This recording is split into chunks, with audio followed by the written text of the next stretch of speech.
Well, you shouldn't be surprised at all. Nothing is new under the sun. In the 1920s and the 1930s, the fascists and the Nazis began every single speech with a pretty clear and accurate depiction of capitalism's collapse. 20, 30 years ago, as in another lifetime when I was still an academic and I had the luxury of time and research and all that, for a book that I was writing, I had the difficult time of reading every speech that Joseph Goebbels delivered in the 1920s, in the 20s, not the 30s, early on. And I have to tell you that they were very interesting pieces of writing. Each one of them comprised 4 pages, exactly 4 pages. The first 2 pages were an analysis of the manner in which the collapsing financialized capitalism of the 1920s was destroying the working class in Germany. And I could have written it. It was brilliant. Until you come to the end of the second page, remember there are 4 pages, and then he starts continuing along the lines, taking it further by start blaming the Jew. And then the third page starts talking about the Holocaust, not so much the Holocaust, but, the preamble to this weaponized misanthropy. So this is how fascists work. They take some basic analysis from the left, from the socialist left, and they use it in order to excite the imagination of the suffering working and middle classes, drum up support, talk about the banker and the capitalist and so on, in order to pinpoint the crux of the matter, who happens to be the Jew or today the Muslim or the asylum seeker, usurp power from the discontented, and then once they're in power, what they do inevitably is they go into bed with the banker and the capitalist that they admonish in their speeches. Exactly the same thing that Donald Trump does.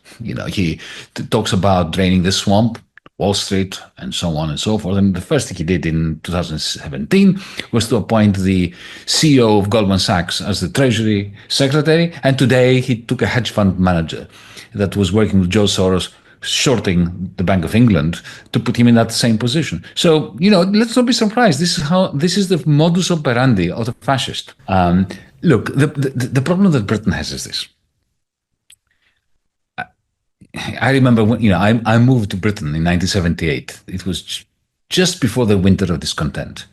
Britain at the time was in a very precarious position, but at least it had a business model that worked.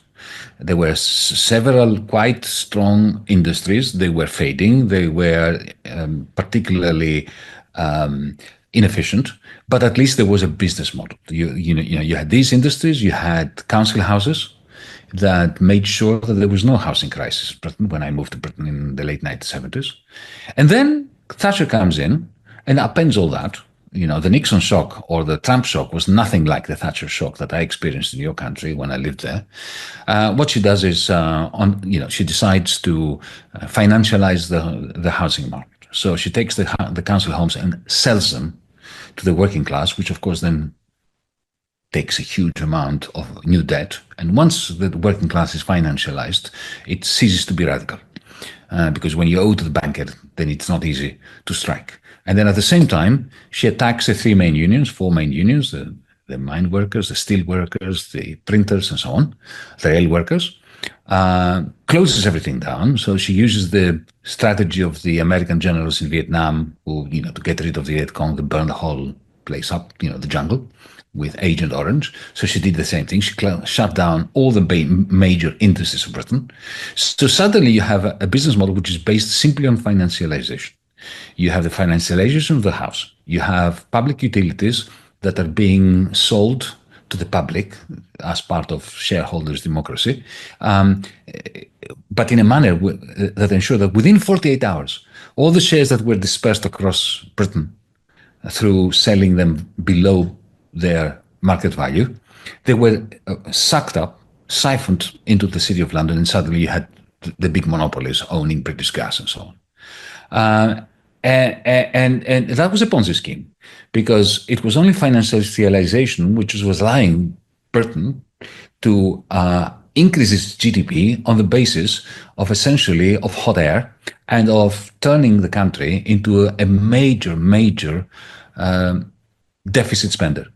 You have a huge trade deficit, and essentially meaning that unless the City of London continues to attract foreign capital to keep buying out your country, then your country simply has no chance.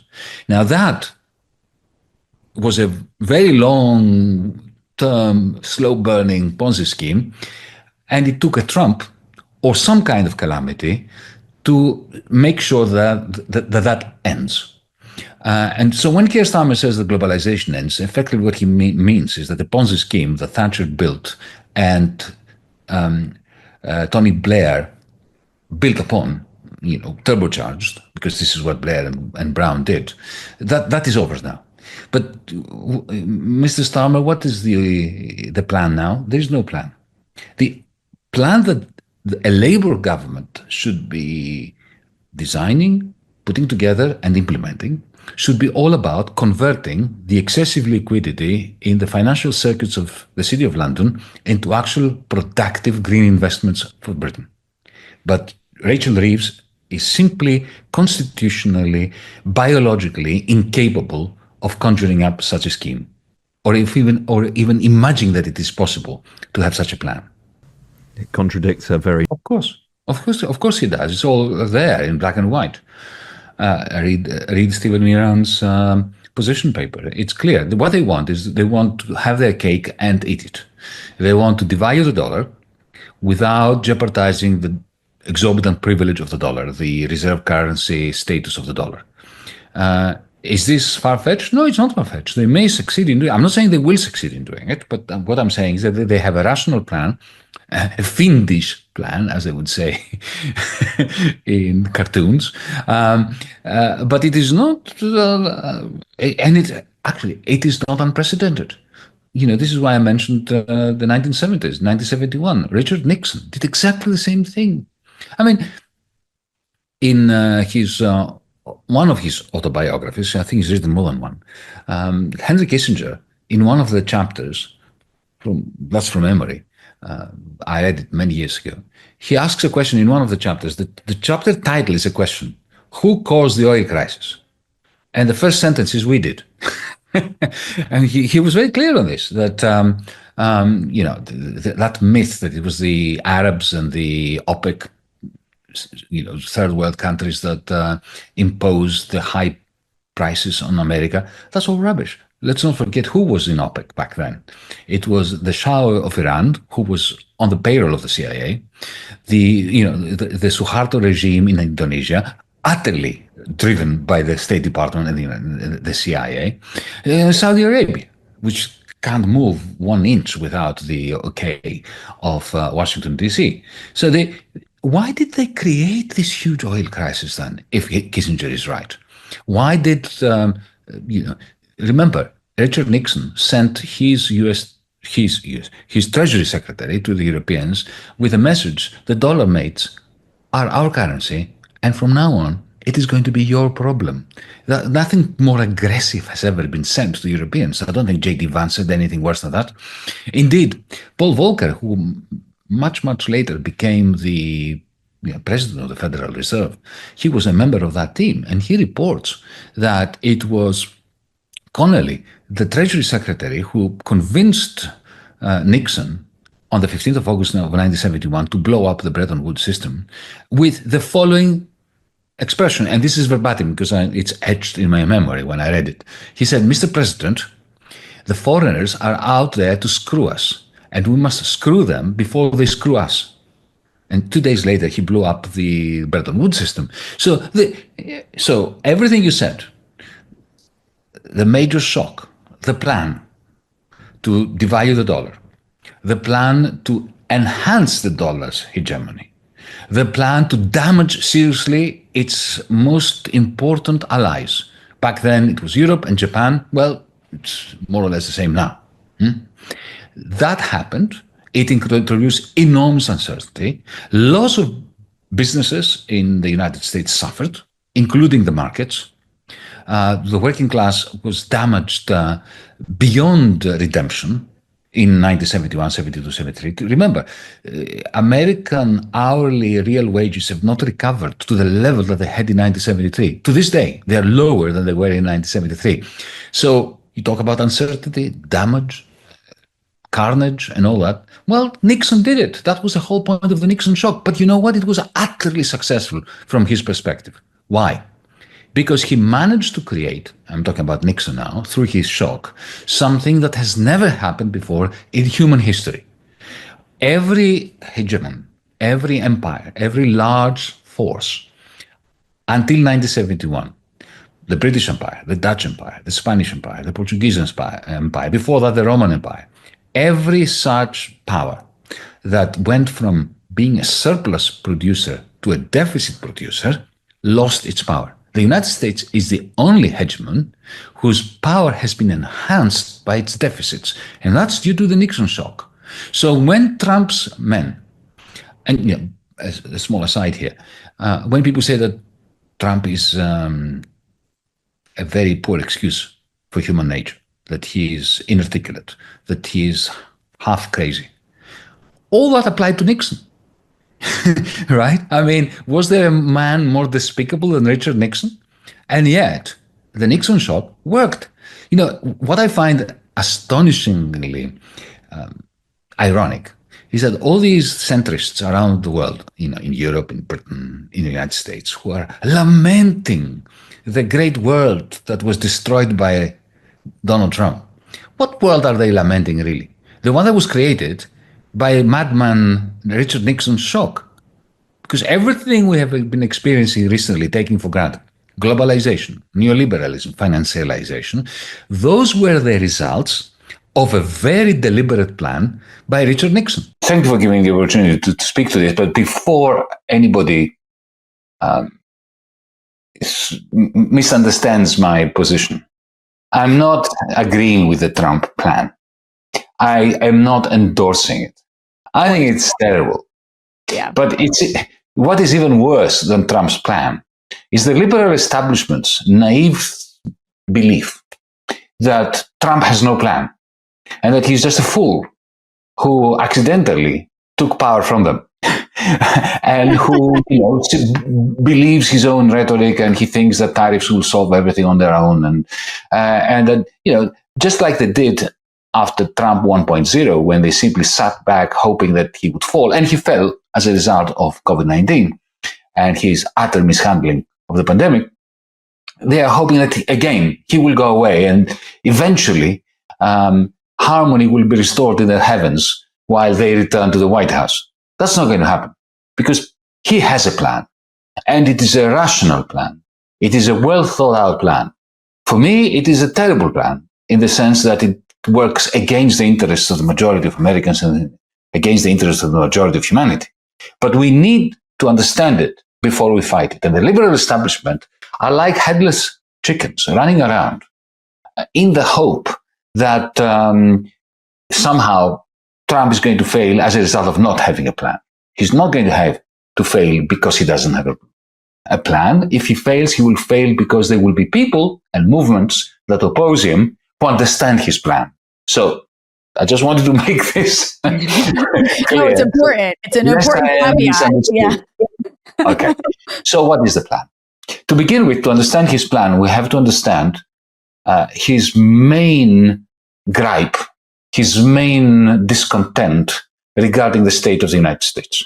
The vast majority of people around the world, and that includes me, we believe that, and I think we're not wrong to believe, that the United States has an exorbitant privilege, and that is the US dollar. The US dollar is the only currency in the world that is in demand independently of what the United States produces.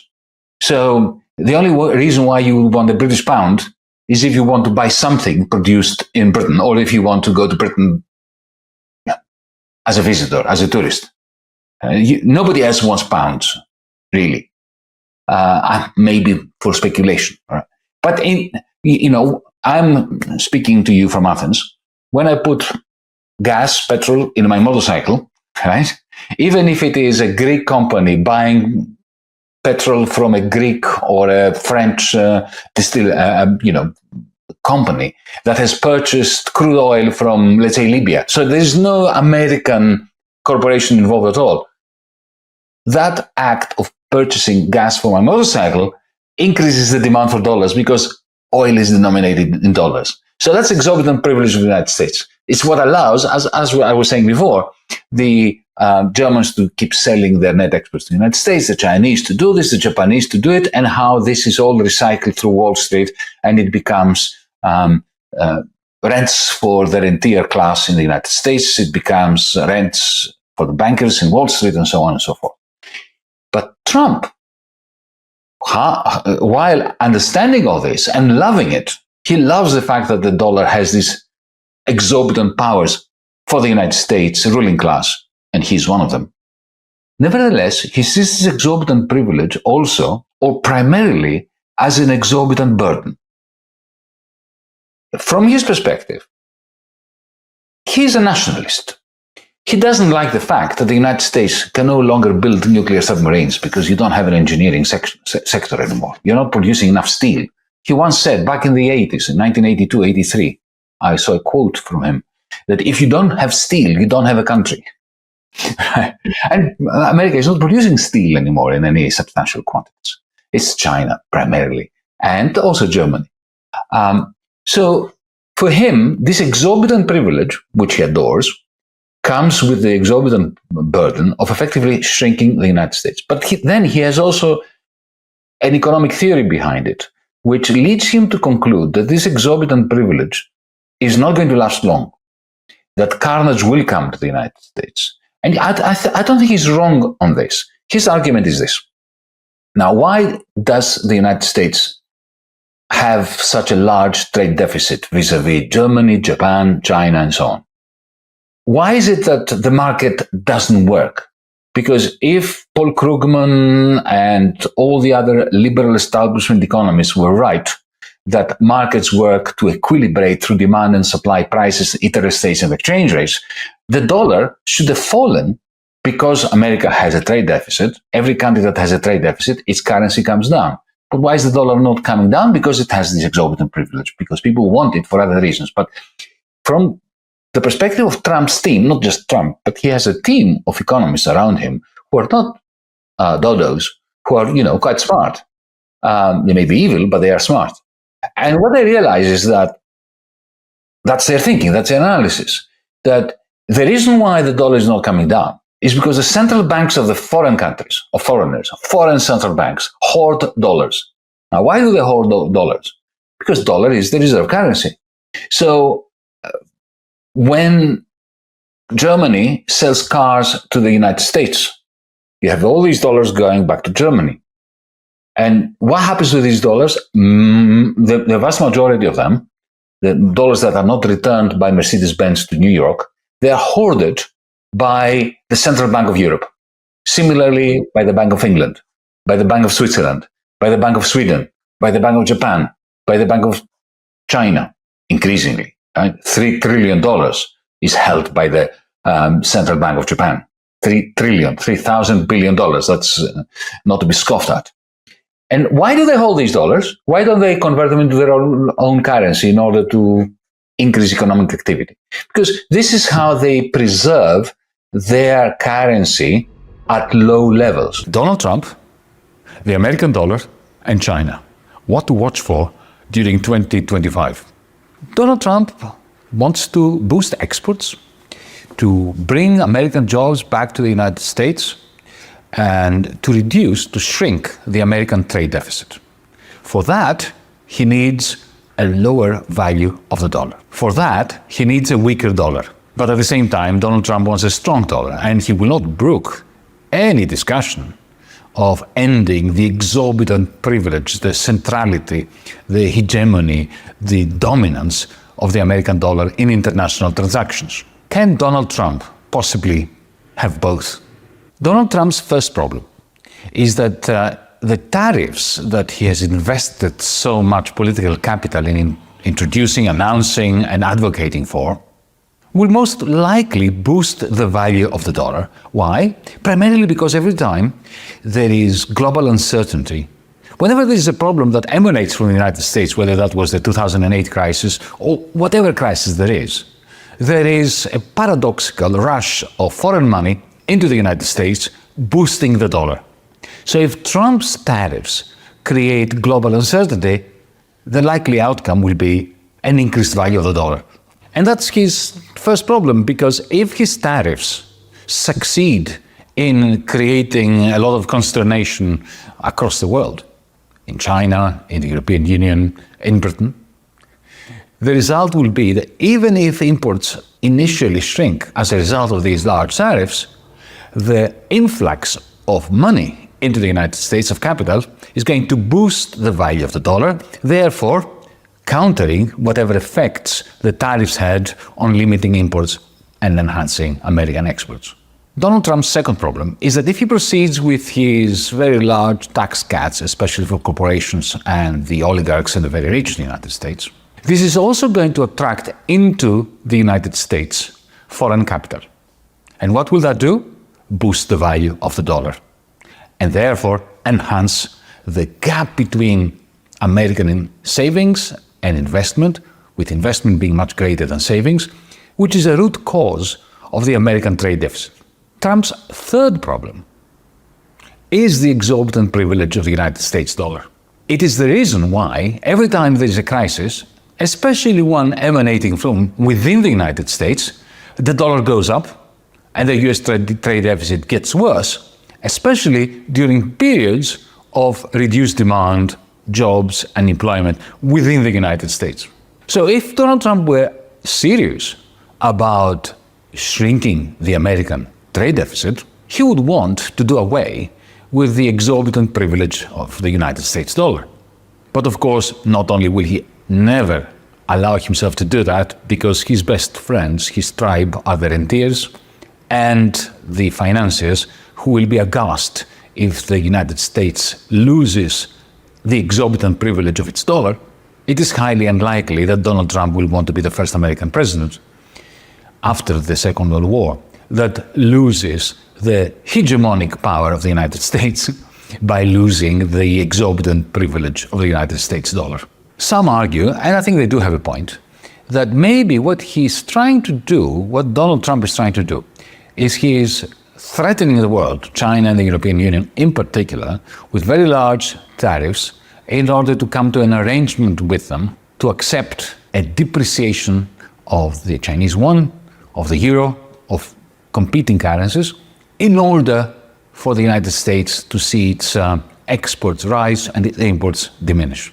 To cut a deal, in other words, something along the lines of what Ronald Reagan did in 1985, the infamous Plaza Accords, supposedly a multilateral meeting between the Europeans, the Americans, the Canadians, the Australians. But in reality, what the Plaza Accords were about was an ultimatum by Washington on Tokyo. Appreciate the yen massively, or else I'm going to slap large tariffs on Japanese exports. That's really very simple. As you said, when you have $240, $250 billion trade surplus with the United States, that is why you have austerity as the mainstay in Germany. Because austerity keeps wages down to make German products in the United States competitive, but by keeping wages down, it keeps domestic demand down, and by keeping domestic demand down, it keeps investment down. For 15 years now, there's been zero net investment in Germany, zero. So the result is they've missed out on a whole technological revolution. And that's why Volkswagen can never now compete with BYD. There's no way that German industry can compete when it comes to, the Germans used to make the best solar panels in the world 20 years ago. Now they can't. They can't compete. Why? No investment. So the only alternative to permanent stagnation and this constant slide into irrelevance of mainland continental Europe, the only alternative to that is to boost investment in Europe by something like 700 billion euros every year, which requires a planning mechanism. It requires something like, a federal ministry of finance to issue Eurobonds to be able to do that. Exactly that which Merkel and Schäuble and all the people that I knew and loved years ago ensured would never happen. We had a fantastic opportunity with the Euro crisis to do that, and they made sure that when the political capital existed to do it, it didn't happen. And now that the political capital doesn't exist, it can't happen. So we know what needs to be done, except that there is no political system by which to do it in Europe. Excellent. Great news. I guess my last question is really, well, you could talk for hours, I guess, but is a quick one. Do you think he'll stay the path? Do you think he'll lift the tariffs? Do you think he'll whack China with more? He's talking about reciprocity, that he'll stick like another 50% on them or something crazy. Do you think he's going to stay the path with this? Do you think he'll keep tariffing people?